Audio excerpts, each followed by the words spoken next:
The internet exploded when videos claimed Tony Beets and his son Mike were sentenced to life imprisonment. Over 250,000 people watched these shocking claims spread across social media like wildfire. Millions believed the king of the Klondike had finally fallen. But here's the truth that nobody saw coming. And the real story behind Tony Beets is far more explosive than any fake prison sentence. Those viral videos claiming Tony and Mike received life sentences, completely fabricated. AI-generated content designed to fool millions of Gold Rush fans into clicking and sharing. The fake news started with a single YouTube video posted in April 2025, using dramatic courtroom language and mysterious claims about carefully kept under wraps legal battles. Within weeks, hundreds of copycat channels were spreading the same lies across TikTok, Facebook, and Twitter. The scammers used recognizable media logos to gain credibility, making their content look like legitimate news reports.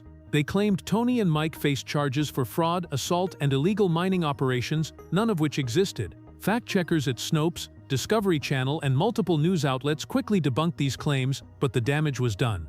The videos had already racked up millions of views and generated substantial ad revenue for the con artists. What made this hoax particularly convincing was how it twisted real events from Tony's past. Scammers took his 2017 environmental violation and spun it into a massive criminal conspiracy. They exploited fans' familiarity with Tony's controversial reputation to make their fabricated story seem plausible. The trend reflects a growing problem with AI-generated misinformation targeting reality TV stars, with similar fake imprisonment stories spreading about other Discovery Channel personalities. But while the internet chased fictional drama, the real Tony Beets story was unfolding behind the scenes. The truth is far more shocking than any clickbait headline could capture.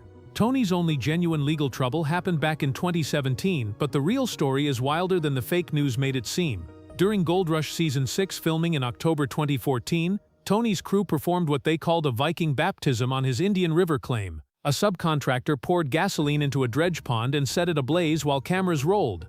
Tony stood watching with his arms outstretched as the flames roared, doing nothing to stop the environmental violation. The stunt aired on Discovery Channel in February 2015, catching the attention of Yukon environmental regulators. After a tip from another miner, authorities filed charges against Tony and his company Tamarack Inc. under the Yukon Waters Act in April 2017.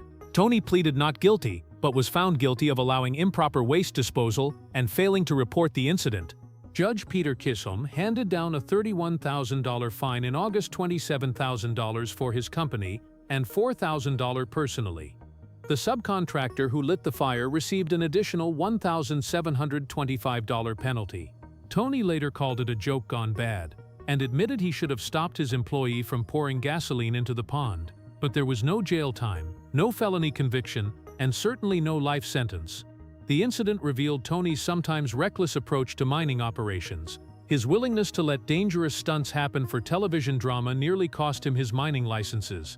Yukon regulators could have imposed much harsher penalties, including up to $100,000 in fines or a year in prison, but Tony's cooperation and cleanup efforts likely saved him from worse consequences. While fake imprisonment stories dominated social media, Tony's real family empire was quietly cracking apart. His eldest son Kevin, once considered the heir to the Beets mining dynasty, shocked everyone by walking away from the family business after years of mounting tension. Kevin had dedicated over 2 decades to learning the trade, starting at age 13 and eventually running major operations worth millions of dollars. The breaking point came when Kevin felt constantly overshadowed and unappreciated despite his massive contributions to their success. Tony's demanding management style and harsh criticism created a toxic work environment that even family members couldn't tolerate. When Tony publicly praised competitors like Parker Schnabel while continuing to criticize his own son's decisions, the resentment finally boiled over. Kevin initially took a year off to spend time with his wife, leaving Tony scrambling to replace his most experienced operator. When Kevin returned, he dropped a bombshell. He would start his own independent mining operation instead of working for his father. The decision sent shockwaves through the Gold Rush community and left Tony dealing with the biggest challenge of his career. The split wasn't just personal, it was financial devastation. Kevin took years of experience, relationships with suppliers, and intimate knowledge of Tony's best mining locations. Tony was forced to promote his younger son Mike to fill the leadership void, but Mike lacked Kevin's instinctive feel for finding gold-rich ground. The family drama behind the cameras revealed a much darker story than what Gold Rush viewers typically see. Kevin's departure exposed deep-seated issues within the Beets family that had been building for years. Sources close to the operation described a workplace where Tony's explosive temper and controlling behavior created constant stress for everyone around him. Kevin wasn't the only family member struggling with Tony's management style. His daughter Monica also had emotional breakdowns when placed in leadership positions, unable to handle the pressure and criticism from her demanding father. The pattern suggested Tony's success came at a severe personal cost to his relationships with his children. Financial disputes added another layer of complexity to the family split. While Tony built an estimated $15 million fortune, Kevin's earnings seemed modest in comparison despite his crucial contributions to their operations.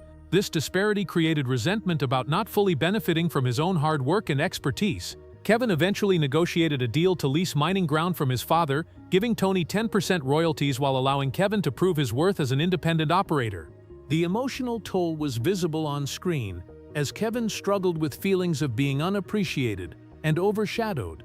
His decision to leave represented more than a career change. It was a declaration of independence from a father who couldn't let go of control.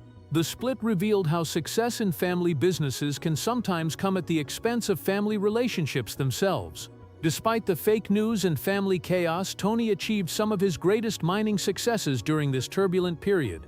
Season 15 of Gold Rush saw him break multiple records, including a jaw-dropping $750,000 gold haul in just 1 week at his Indian River operation. By season's end, Tony had pulled 5,290 ounces worth over $14 million, making it one of his most profitable years ever. The irony wasn't lost on observers. While internet trolls spread lies about his imprisonment, Tony was literally striking gold at unprecedented levels. His Indian River claim proved to be a gold mine, producing consistent high-value yields that exceeded even his own expectations. The success validated his decades of experience in identifying profitable mining locations. Tony's ability to maintain production levels despite losing Kevin demonstrated his resilience and adaptability. He successfully trained his son Mike to handle increased responsibilities, though Mike still struggled to match Kevin's natural instincts for gold mining. The transition period created some operational challenges, but Tony's hands-on management style helped maintain their competitive edge. Gold prices reaching nearly $2,700 per ounce in 2024 significantly boosted the value of Tony's hauls. What might have been a modest success in previous years became record-breaking profits thanks to favorable market conditions. Tony's timing couldn't have been better, allowing him to capitalize on both his mining expertise and economic circumstances beyond his control. Today, Tony Beets remains free, wealthy, and actively mining in the Yukon Territory. At 65, he shows no signs of slowing down despite recent family upheavals and health challenges that come with decades of physically demanding work. His estimated $15 million net worth continues growing through mining operations and Gold Rush appearances that reportedly earn him $25,000 per episode. The relationship with Kevin has evolved into a business partnership rather than a traditional father-son working arrangement. Kevin's independent operation allows him to prove his capabilities while maintaining family connections through their mining agreements. Tony seems to have accepted that his eldest son needed space to establish his own legacy in the gold mining world.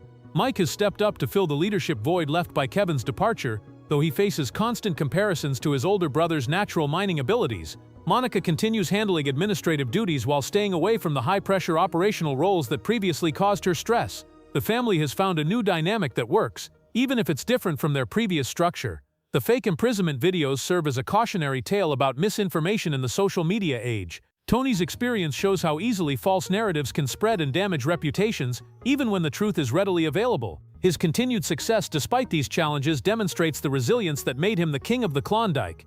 The Tony Beets saga reveals how reality TV fame comes with unexpected consequences that extend far beyond television screens. His journey from a Dutch immigrant to Klondike mining legend shows both the opportunities and costs of building a family empire in one of the world's most challenging industries. The fake prison rumors, real legal troubles, and family drama all contribute to a complex story that's far more compelling than any fabricated clickbait. What happened to Tony Beets? He survived internet hoaxes, environmental violations, family splits, and industry challenges while continuing to extract millions in gold from the unforgiving Yukon wilderness. His story proves that sometimes reality is stranger than fiction, and definitely more profitable than fake news.